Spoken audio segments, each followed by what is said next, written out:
سنو، اگر تمہارے دل میں بھی یہ خیال آ رہا ہے کہ کیا تم بھی وہ خوش نصیب ہو جن کو اللہ ان کی منچاہی چیز عطا کر کے ان پر معجزات کے در کھولنے والا ہے، اور اگر تم کسی معجزے کے انتظار میں ہو تو یاد رکھو اللہ اپنے بندے کو اس کی پسندیدہ چیز سے نوازنا چاہتا ہے تو یہ ایک نشانی اسے پہلے دکھاتا ہے۔ میرے رب کا قرآن اس بات کی وضاحت کر رہا ہے کہ وہ کن لوگوں کے لیے معجزات کے در کھولتا ہے، کن لوگوں کو ان کی منچاہی چیز عطا کرتا ہے، اور کن لوگوں سے ناراض ہو کر ان پر اپنی رحمت کے دروازے بند کر دیتا ہے۔ تو یاد رکھو کہ اللہ تمہاری منچاہی چیز کو تمہارے نصیب کا حصہ تب بناتا ہے جب تمہارے الفاظ ناکام ہو جاتے ہیں اور الفاظوں کی جگہ آنسو تمہارا حال دن بیان کرنے لگتے ہیں، جب تمہارے صبر کی آخری حد ہوتی ہے اور تمام دروازے بند نظر آتے ہیں، مگر دل پھر بھی کہہ رہا ہوتا ہے کہ بس تھوڑا صبر، اور یہ دروازے جو تجھے بند نظر آ رہے ہیں ایک دن تیرا رب ایک نہیں بلکہ ہزاروں دروازے کھول دے گا۔ جب کوئی دعا قبول ہونے میں وقت لیتی ہے تو تمہیں لگتا ہے کہ بس اب کہانی ختم ہو گئی، اور پھر انسان وہ دعا مانگنا ہی چھوڑ دیتا ہے، مگر شاید کہانی تو وہیں سے ہی شروع ہوتی ہے۔ اللہ اور انسان کی کہانی، وہ کن کہتا ہے اور معجزے ہو جاتے ہیں، وہ کن کہتا ہے اور تکلیفیں نعمتوں میں بدل جاتی ہیں، وہ کن کہتا ہے اور تمہارے آنسو سکون میں بدل جاتے ہیں، وہ کن کہتا ہے اور ٹوٹے دل جڑ جاتے ہیں، وہ کن کہتا ہے اور بند دروازے کھل جاتے ہیں اور راستے آسان ہو جاتے ہیں، وہ بس کن کہتا ہے اور چیزیں ہو جاتی ہیں۔ یاد رکھو تقدیر اور قسمت سے زیادہ دعا میں ہوتی ہے، اور جانتے ہو کہ وہ کون سی ایسی طاقتور دعا ہے جو تمہیں دونوں جہانوں کی ایک ایک چیز خرید کر دے سکتی ہے؟ وہ ہے اللہ سے ہدایت کی دعا۔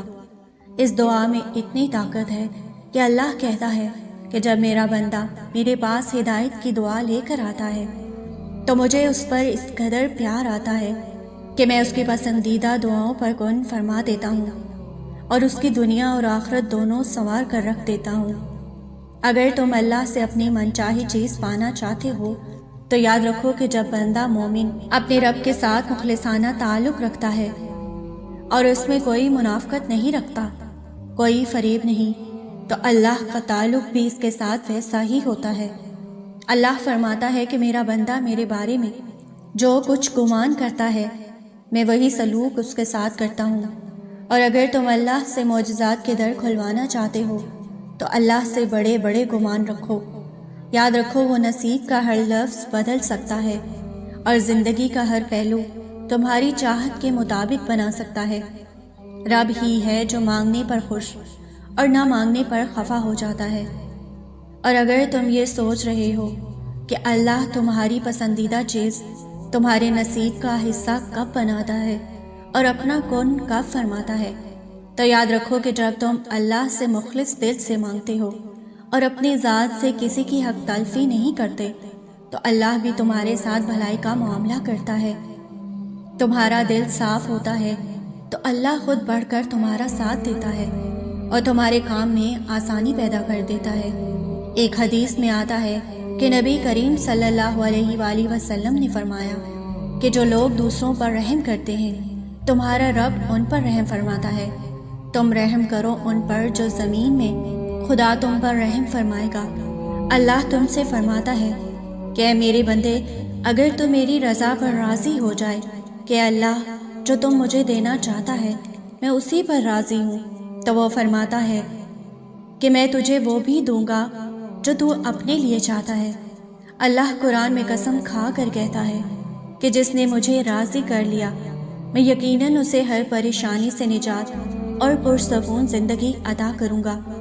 سنو، اگر اللہ نے تمہارے دل میں کسی چیز کی چاہت ڈالی ہے اور اسے پانے کی تڑپ تمہیں تہجد تک لے آئی ہے تو دیکھنا تمہاری دعائیں سنی جا چکی ہیں، تمہارے صبر کا صلہ لکھا جا چکا ہے۔ اب تمہیں تمہارے یقین کے معجزے دکھائے جائیں گے تاکہ تم جان سکو کہ مخلص دل اختتام میں ہمیشہ جیت جاتا ہے اور تقدیریں اللہ کے ایک اشارے پر بدل جایا کرتی ہیں، کیونکہ اللہ کی محبت اتنی خاص ہوتی ہے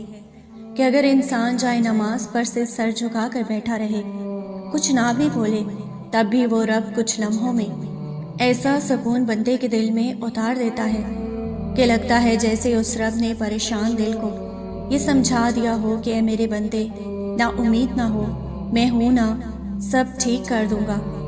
بس تم اللہ کی چاہت پر راضی ہو جاؤ تاکہ وہ تمہیں تمہاری چاہت سے بھی زیادہ نواز دے۔ جب آپ اللہ پر توکل کرتے ہیں تو اللہ ناممکن کو بھی ممکن کر دکھاتا ہے، اور جان رکھو کہ جب آپ کچھ کرنے کا ارادہ کر لیں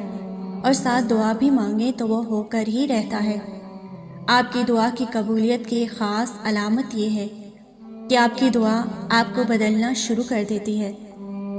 قبولیت کا اشارہ ہے کہ جب کچھ کرنے کا ارادہ کر لیں اور کسی بھی چیز کا خوف نہ کھائیں سوائے اللہ کے، اور اپنی منزل کو پانے میں کبھی ہمت نہ ہاریں، چاہے راستے میں کتنی ہی مشکل ہو۔ آپ اپنا سفر جاری رکھیں اور اللہ کی رسی کو مضبوطی سے تھامے رکھیں تو خوبصورت معجزے بھی آپ کا مقدر بن جاتے ہیں۔ اللہ نے خود قرآن میں آپ کو اس کا اشارہ دیا ہے کہ میں اپنے بندوں کو وہ دوں گا جس کی وہ کوشش کرے گا۔ یاد رکھو، آپ کی قسمت کا لکھا ہوا چل کر آتا ہے،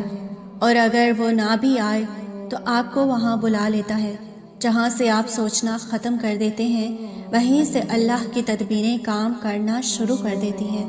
اور جو چیز آپ کے وہم و گمان میں بھی نہیں ہوتی وہی آپ کی قسمت میں لکھی ہوتی ہے۔ جانتے ہیں اللہ اچھوں کے ساتھ کبھی برا نہیں کرتا۔ اچھوں کے امتحان زیادہ ہوتے ہیں، اور جن کے امتحان زیادہ ہوتے ہیں ان کے درجے بھی بلند ہوتے ہیں۔ جانتے ہیں کہ اللہ لوگوں کو معجزات کی راہ دکھاتا ہے، اس کے کیا اشارے ہیں۔ یاد رکھیں، جس دل کا خالق کائنات سے گہرا تعلق ہے، بالکل اسی طرح تہجد کا وقت خالق کائنات سے گہرا تعلق ہے۔ اس وقت وہ رب اپنی رحمت کے ساتھ متوجہ ہو کر آپ کو اس کے قریب کر کے آپ کی فریاد کو بڑے غور سے سنتا ہے، کیونکہ تہجد تو ہے ہی عطاؤں کا دروازہ۔ تو اگر آپ کی منچاہی چیز کی طرف آپ کو تہجد تک لے گئی ہے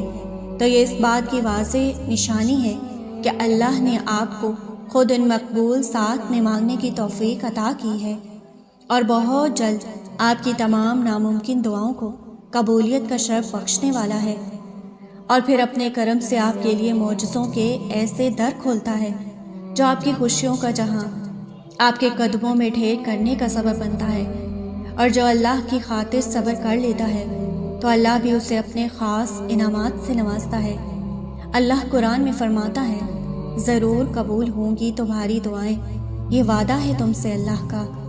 اللہ تمہاری بہتری کے لیے دیر ضرور کرتا ہے لیکن وہ بھولتا نہیں ہے، نہ آپ کی دعاؤں کو نہ اپنے وعدوں کو، اور بے شک وہ اپنے وعدوں کا بڑا سچا ہے۔ ان کی تمام خواہشات پوری کرتا ہے جو وہ چاہتے ہیں۔ کوئی بھی کہانی جو انجام تک نہ پہنچی ہو وہ کبھی ادھوری نہیں رہتی۔ تہجد میں بہنے والا ہر آنسو کون کہلوانے کی سفارش کرتا ہے، اور تہجد کی نماز ہی معجزوں کا ذریعہ ہے۔ اور یہ جان رکھو کہ جو آپ کے نصیب میں بہتر ہے وہ آپ کی تہجد کی دعاؤں کی وجہ سے بہت جلد حاصل ہو جائے گا۔ جس کا آپ کو انتظار ہے، جس کے لیے آپ روتے ہیں، جس کے لیے آپ راتوں کو اٹھ اٹھ کر دعائیں مانگتے ہیں۔ اور یہ یاد رکھیں کہ آپ دعا تک خود نہیں پہنچتے بلکہ آپ کو دعاؤں تک لایا جاتا ہے، اور آپ کے ہاتھوں کا دعا میں اٹھنا ہی اس بات کی نشانی ہے کہ اللہ آپ کو نوازنا چاہتا ہے۔ جو اپنے آپ کو اللہ کے سپرد کر کے اللہ کے ہو جاتے ہیں تو اللہ انہیں اپنے سوا سب سے بے نیاز کر دیتا ہے۔ پھر وہ کسی کے محتاج نہیں رہتے، وہ بس اللہ کے در کے غلام ہو جاتے ہیں۔ وہ صبر کرنا سیکھ لیتے ہیں، اللہ کی رضا میں راضی رہتے ہیں، اور اللہ کی مدد ان کے لیے وہاں سے آتی ہے جہاں سے کسی کے گمان میں بھی نہیں ہوتا۔ پھر ان کے لیے اللہ راستہ خود بناتا ہے۔ اور یہ بات جان رکھو کہ صبر انسان کو تب آتا ہے جب وہ اللہ پر بے پناہ یقین رکھتا ہے۔ اور سوچو، جس شخص نے اللہ کے ہر فیصلے پر سر جھکانا سیکھ لیا اور صبر کر لیا، اسے بھی دنیا کی کوئی چیز توڑ نہیں سکتی۔ اسی لیے ہمیں اپنی زندگی اسی رب کے حوالے کر دینی چاہیے جس کا پہلے ہی ہماری سانسوں اور لمحوں پر اختیار ہے، تبھی ہم دنیا اور آخرت میں ایک پرسکون زندگی گزارنے کے قابل ہو سکیں گے۔